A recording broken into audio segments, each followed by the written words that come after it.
හොඳයි අදත් අපි සම්බන්ධ වෙනවා Go English YouTube channel එකත් එක්ක එකතු වෙලා ඉන්න අපේ ආදරණීය දොළ පුතාලට අරගෙන එන English grammar පාඩම් මාලාවේ තවත් එක් පාඩමක්.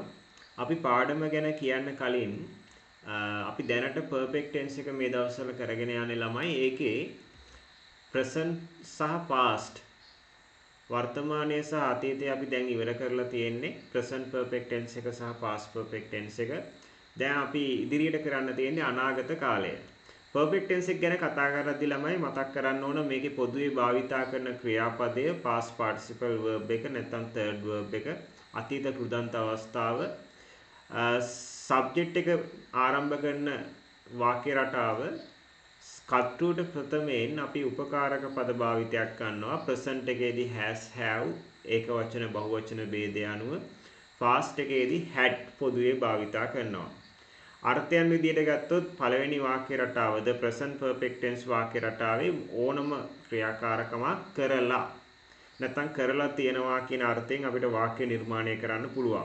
past perfect tense වාක්‍ය රටාවේදී කරලා තිබුණා කියන අර්ථයෙන් වාක්‍ය නිර්මාණය කරන්න පුළුවන්. future perfect tense එකේදී අපි කරලා තියෙවි කියන අර්ථයෙන් වාක්‍ය නිර්මාණය කරන්නේ කොහොමද කියලා අපි අද ඉගෙන ගනිමු. මේ future perfect tense ඇයි අපිට මේ වගේ ටෙන්ස් එකක් ඕන වෙන්නේ? කරලා තියේවි කියලා දෙයක් කියන්න වුණාම අපිට කියන්න පුළුවන්. අම්මා බත් වේල තියේවි. අපි ගෙදර යනකොට අම්මා බත් වේල තියේවි නේද? මම පන්තියට යනකොට ගුරුතුමා පාඩම පටන්ගෙන තියේවි. අපි ඔය කියන වාක්‍ය. ඔයා ගෙදර එනකොට ළමයි නිදාගෙන ඉඳීවි නේද? ඒ අනාගතේ වෙයි කියලා අපේක්ෂා කරලා අපි කරලා තියේවි, වෙලා තියේවි කියලා කියනවා. හොඳයි. දැන් බලමු වාක්‍ය රටාව. කර්තෘගෙන් ආරම්භ වෙන්නේ කර්තෘකාරක වාක්‍ය රටාවක්. මේකත් will have කියන උපකාරක පදය දෙවනුව ඊළඟට අපි ක්‍රියාපදයේ past participle verb එකෙන් භාවිතා කරන්න ඕන. කර්ම පදයක් හෝ ඉතිරි පදයක් තියෙනවා නම් අපිට ඒක භාවිතා කරන්න පුළුවන්. අපි උදාහරණ කීපයක් අරගෙන බලමු. I will have done your job. He will have finished it. When we go, she will have gone there. I will have done your job. මම ඔයාගේ වැඩේ කරලා තියේවි. He will have finished it. එයා ඒක ඉවර කරලා තියේවි. නැත්නම් ඔහු ඒක ඉවර කරලා තියේවි. When we go, she will have gone there. අපි යනකොට ඇය එහෙ ගිහිල්ලා ඉඳීවි. නැත්නම් ගිහිල්ලා තියේවි. ඕනම දෙයක් කරලා තියේවි කියන අර්ථයෙන් අපිට will have එක past participle verb එක භාවිතා කරන්න පුළුවන්. I will have done your job. He will have finished it. When we go, she will have gone there. When we go, when දාන්නේ ළමයි. ඔතන විට නැත්නම් කොට අපි යනකොට නැත්නම් අපි යන විට කියලා කියන්න අපිට කියන්න පුළුවන්. She will have gone there. අපි යන විට when we go, she will have gone there. නැත්නම් ඇය එහෙ ගිහිල්ලා ඉඳීවි. තව වාක්‍ය කීපයක් අපි අරගමු. Ravi will have bought that car. Ravi A car එක මිලදීගෙන තියේවි.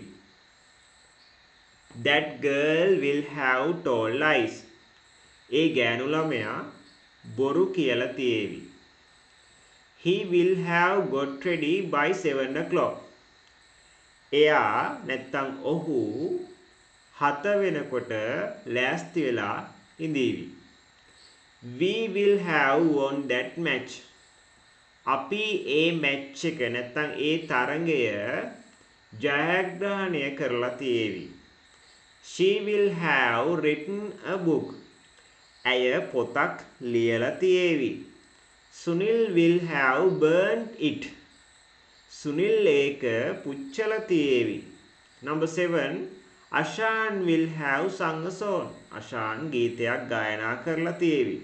ඔයාටත් හදන්න පුළුවන් ළමයි වාක්‍යයක් කමෙන්ට් කරන්න වාගේ නමත් එක්ක වාක්‍යයක් නිර්මාණය කළා. තව වාක්‍ය කීපයක් අපි අරගමු. Father will have found money. තාත්තා සල්ලි හොයාගෙන තියේවි. මේ දවස්වල සල්ලි හොයන මොන හරි දෙයකට අපි කියනවා නේද තාත්තා සල්ලි හොයාගෙන තියේවි. Father will have found money. Mother will have cooked rice. අම්මා බත් උයලා තියේවි. They will have sold that land. එයාලා නැත්තම් ඔවුන් ඒ ඉඩම විකුණලා තියේවි. Sold. He will have bought this car. එයා මේ කාර් එක මිලදීගෙන තියේවි. She will have passed the exam. ඇය විභාගය සමත් වෙලා තියේවි. The teacher will have taught that lesson. ගුරුතුමා A lesson එක නැත්තම් ඒ පාඩම උගන්වලා තියේවි. put your comments. ඔයාගේ comment එකක් දාන්න. ඔයාගෙත් වාක්‍යයක් නිර්මාණය කරලා නමත් එක්ක මතක් කරනවා. පාඩම අහන අතරේ ඒ වගේ ඔයාටත් නිර්මාණය කරන්න පුළුවන් වාක්‍ය දාන්න comment එකක් විදියට. හරි. දැන් අපි මේ මෙතන තියෙන ක්‍රියාපද ටික පොඩ්ඩක් බලමු. පළවෙනි ක්‍රියාපදය bought, buy bought, bought. දෙවෙනි ක්‍රියාපදය told, tell told, told. bought, buy bought, bought. buy කියන්නේ මිලදී ගන්නවා නේද? tell told, told. tell කියන්නේ කියනවා. දැන් මෙතන කියලා ගන්න අර්ථය ගන්න told. අපි පාඩම් කරගන්න ඕනේ නේද? get ready, got ready, got ready. දැන් මෙතන ගොඩක් වැදගත් මේ ගොඩක් අය හිතන්නේ ready කියන්නේ verb එකක් කියලා. නෑ ready කියන්නේ adjective එකක් නේද ළමයි? මේකෙදි අපි ready කියන්නේ ලෑස්තිනේ නේද? I am ready අපි ලෑස්ති. මම ලෑස්ති. We are ready අපි ලෑස්ති. You are ready ඔයා ලෑස්ති. Are you ready ඔයා ලෑස්තිද? අපි එහෙම අහන්න හුරු වෙලා තියෙනවා. හැබැයි ලෑස්ති වෙනවා කිව්වොත් මොකද දාන verb එක get ready. get ready එකේ past participle එක got ready. He will have got ready. එයා ලෑස්ති වෙලා ඉඳීවි. නේද? අන්න ඒ වගේ අඩුපාඩු වෙන තැන් ඔයාගේ අතින් highlight කරගන්න. ready කියන්නේ ළමයි verb එකක් නෙවෙයි. ඒකට verb එකක් තියෙනවා get ready ලෑස්ති වෙනවට. ready කියලා කියන්නේ ලෑස්ති නැත්තම් සූදානම්. ඒක adjective එකක්. ඊට පස්සේ won win won won ජයග්‍රහණය කරනවා won ජයග්‍රහණය කරලා නේද? written write කියන verb එකේ past participle එක written. burn burn burn කියන පුච්චනවා කියන verb එකේ burnt past participle එක. sun කියන්නේ sing කියන ගීත ගායනා කරනවා sing sing sun මෙතන sung sun විදියට භාවිතා කරනවා past participle එක. ඊළඟට find කියන verb එක සොයනවා කියන එකේ සොයාගෙන found. cooked පිසිනවා නැත්තම් උයනවා කියන එකේ past participle එක. sold විකුණනවා කියන එකේ sold විකුණලා. bought කලින් අපි කතා කරා verb එක buy bought pass සමත් වෙනවා කියන එකේ past participle එක. taught කියන්නේ teach කියන verb එකේ teach කියන උගන්වනවා කියන verb එකේ past participle එක taught. හොඳයි. දැන් අපි මේකේ summary එකක් check කරලා බලමු අපිට ලියන්න පුළුවන්ද කියලා. අපි මේ වගේම present එකෙත් past එකෙත් ලිව්වා. present perfect tense එකෙත් past perfect tense එකෙත් අපි summary එකක් සාරාංශගත කිරීමක් කරා. අපිට ළමයි වාක්‍යයක් අරගෙන ඒක වාක්‍ය මේ වගේ ක්‍රම හතරකට ලියන්න පුළුවන්. පළවෙනි ක්‍රමයේ positive, second question, third negative, fourth negative question. මේකේ අනුපිළිවෙලක් නැහැ. ඔයාට කැමති විදිහකට ලියන්න හුරු වෙන්න. positive sentence එක you will have done it. ඔයා ඒක කරලා තියේවි. ඔයාට අහන්න ඕන කරලා තියේවිද ඔයා ඒක will you have done it. ඔයා කියන්න ඕන ඔයා ඒක කරලා තියෙන එකක් නෑ. you won't have done it. ඔයා ඒක කරලා තියෙන එකක් නැද්ද? won't you have done it. won't කොහොමද හදාගන්නේ? යට තියෙනවා බලන්න will plus not won't නේද? මොන හරි දෙයක් කරලා තියේවි අපිට positive sentence එකෙන් කියන්න පුළුවන්. question එකෙන් කියන්න පුළුවන් කරලා තියේවිද. negative එකෙන් කියන්න පුළුවන් කරලා තියෙන එකක් නෑ. ඔය ඕනම එකක් හදන්න මේකෙන්. වාක්‍යයක් අරගෙන හදන්න මේ ක්‍රම හතරට හදන්න. නැවත නැවතත් හදන්න. negative question එක won't you have done it. ඔයා ඒක කරලා තියෙන එකක් නැද්ද? ඕනම දෙයක් කරලා තියෙන එකක් නැද්ද? දැන් මෙතන අපිට negative question එකෙන් අහන්න උනා කියමු අම්මා බත් උයලා තියෙන එකක් නැද්ද? Won't mother have cooked rice? තාත්තා සල්ලි හොයාගෙන තියෙන එකක් නැහැ. නෙගටිව් එකෙන් කියන්න. නෙගටිව් එකෙන් කියන්න father won't have found money. ඕනම වාක්‍යයක් අරගෙන ඔයා බලන්න ඔයාට පුළුවන් ද මේ විදිහට ලියන්න. තනියම ලියන්න try එකක් දෙන්න ළමයි. මේ වීඩියෝ එකත් එක්ක ඔයා අධ්‍යයනය කරන්න හොඳින් අධ්‍යයනය කළා බලන්න ඔයාට තනියම වාක්‍යයක් අරගෙන මේ වගේ ක්‍රම හතරකට positive question negative question විදිහට හදන්න. හරි. ඔන්න ඔයාට තියෙනවා කමෙන්ට් කරන්න මේක ෆිල් කරන්න ඔයාගේ notebook එකේ ලියාගෙන මේක homework එකක් විදිහටත් කරන්න. He will have written a book. එයා පොතක් ලියලා තියේවි. ඔයා අහන්න ඕන will he have written a book? එයා පොතක් ලියලා තියේවිද? නෙගටිව් එකත් ඔයාට පුළුවන් හදන්න. නෙගටිව් question එක want වලින් පටන් ගන්න. ඕන මම උදව් විදියට දීලා තියෙනවා කීපයක්. want කියන වචනේකින් පටන් ගන්න ඕන section එකක් තියෙන්නේ.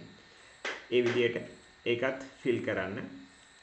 ඒ වගේම මතක් කරනවා අපි මේ කරන පාඩම් ඔයාට වැදගත් වෙලා තියෙනවා නම් මෙතෙක් ඒ වගේම මේ දැනුත් ඔයාට මේක වැදගත් යයි කියලා හිතෙනවා නම් අපිව subscribe කරලා අපිට දිරිගැන්වීමක් විදියට ලබා දෙන්නේ සහයෝගය. ඒ වගේම like කරන්න කමෙන්ට් කරන්න කියලා ආරාධනා කරනවා. නිතරම බලන්න පාඩම අහන අතරේ ඔයාගේ වාක්‍යයක් ඔයාගේ නමත් එක්ක කමෙන්ට් කරන්න. ඒ වගේම අපේ පන්ති වලට සම්බන්ධ වෙන්න කැමති අපේ දුල පුතාලා ඉන්නවනම් කතා කරන්න WhatsApp message එකක් දාන්න නම්බර් එක තියෙනවා.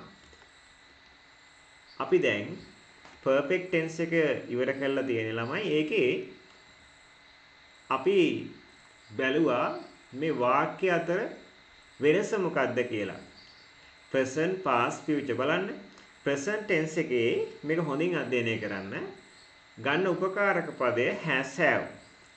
past එකේ ගන්න උපකාරක පදය had. future එකේ will have.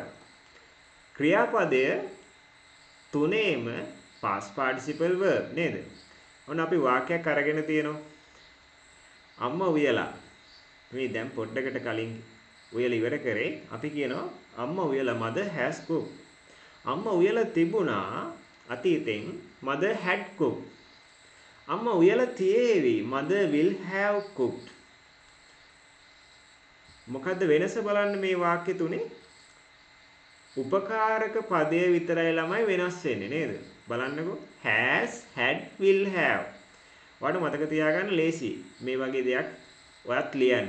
ඔයත් ඔයාගේ වාක්‍ය කීපයක් අරගෙන මේ වගේ ලියන්න. You have done it.